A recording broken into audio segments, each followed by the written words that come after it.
Igan, suspendido ang pasok sa maraming lugar sa bansa ngayong Biyernes batay sa anunsyo ng Office of the President. Walang pasok ang lahat ng antas sa mga eskwelahan at trabaho sa gobyerno sa Metro Manila. Biliran, Eastern Samar, Northern Samar, Masbate, Romblon at Sorsogon. Mga eskwelahan lang ang walang pasok sa Aklan, Albay, Antique, Batangas, Bataan, Camarines Norte, Camarines Sur, Capiz, Cavite at Catanduanes. Gayun din sa Guimaras, Iloilo, Laguna, Leyte, Marinduque, Negros Occidental, Oriental Mindoro, Rizal at Quezon Province. Wala na rin pasok sa ilang lugar sa Pangasinan. All levels po ang walang pasok sa Pozo Rubio, Rosales, Dagupan at Santa Barbara.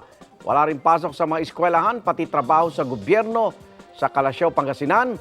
Suspendido naman ang klase mula preschool hanggang elementary sa mga pampubliko at pribadong paaralan sa San Carlos, Pangasinan. Sa Binmali, Pangasinan, walang pasok sa lahat ng antas sa mga pampublikong paaralan. Dagdag walang pasok sa Pangasinan ngayong Biyernes, suspendido ang face-to-face classes sa lahat ng antas sa mga pampubliko at pribadong paaralan sa Mangatarem, Mangaldan, Aguilar, Urbistondo at Bayambang. Shift sa alternative o modular distance learning ang mga klase sa public school sa Lingayen, Pangasinan. Dasa desisyon na raw ng mga private school kung magsususpindi rin ng klase.